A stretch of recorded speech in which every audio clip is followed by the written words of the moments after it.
Hello everyone, this is Benjamin Rocketansky coming at you with my Red Rocket Station settlement build.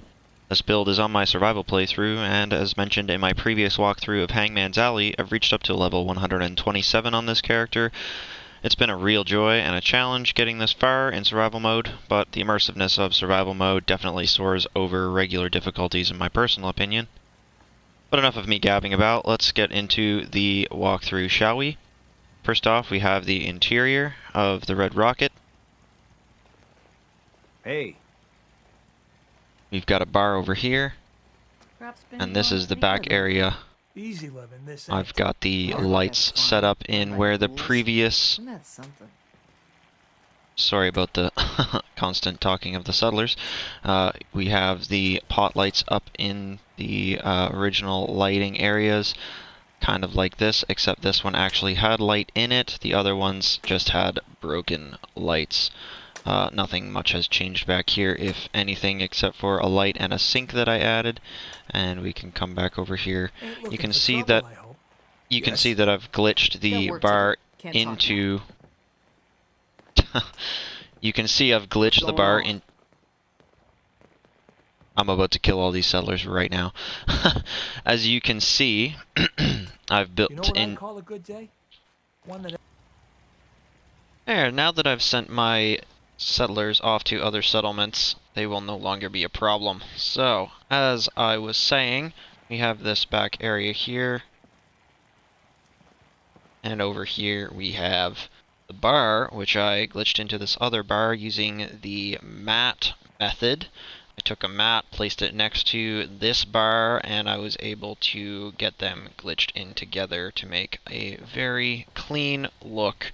I think it looks awesome. Let me know what you think in the comments.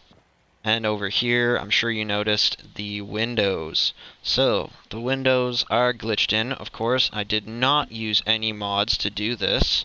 This window here I placed in first.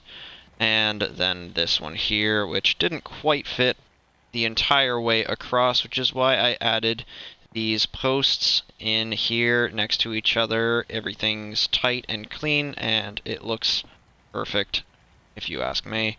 Let's take a look outside. Pretty spiffy. I really like the way that that looks, and yeah, you can also let me know what you think, and if you would like a walkthrough, I may be able to make a video on how to do that later on down the road. And over here we have the main gates of the settlement.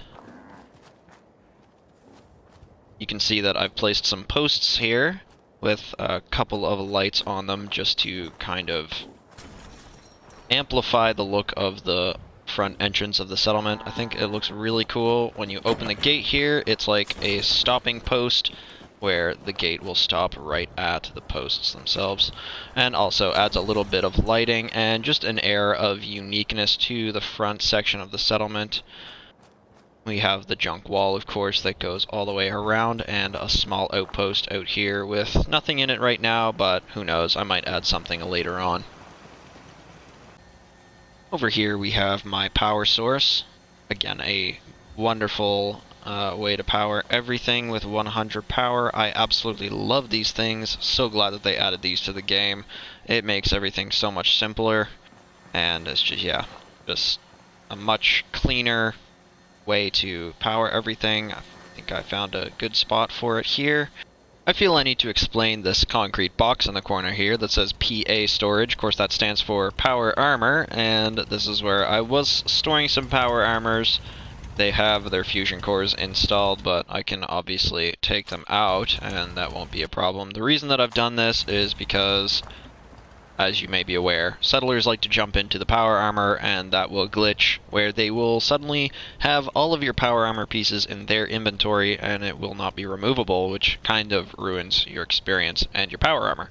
So I put them in here safely, where I can close the door, and they are not accessible by the settlers. And moving on here, we have the Red Rocket Trader, one of the main income sources for the settlement. We can come up the stairs in here and you can see the interior. And we have the general trader there. Coming out the doors here and down the stairs, we can see the Clothing Pro, a small clothing shop in the corner, because settlers need to dress up fancy too. Isn't that right, Sturgis? What's up? Coming around the back here, we can see 2 water sources and a stairway going up to another little lookout. And turning around to the back section here, you can see I've placed a couple of these boardwalks just as obstacles to block some of those open areas where I don't have the junk fence that goes all the way around. Back here we have the stairs going up to the main building.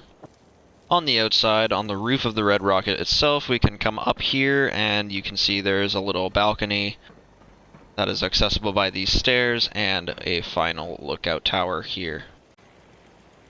As we enter the bottom part of the main building, you can see there's some sleeping quarters and a little workout bench, and up the stairs there is some more sleeping quarters and a clinic.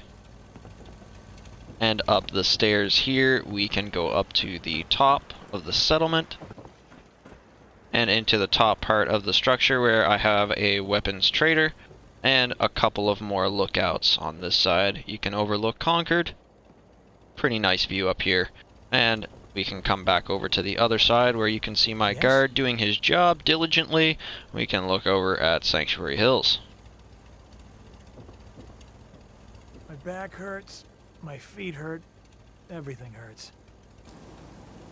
And so, this concludes my tour of Red Rocket Station on Survival Difficulty. I hope you appreciated this walkthrough of the settlement, and if you saw anything that you liked or have any suggestions for a future video, I'd love to hear from you in the comments. Leave a like and a subscribe if you feel so inclined, and I will see you in my next video. I'm Ben Rockatansky, signing off on my second ever walkthrough video. Have a superb week, fellow survivors.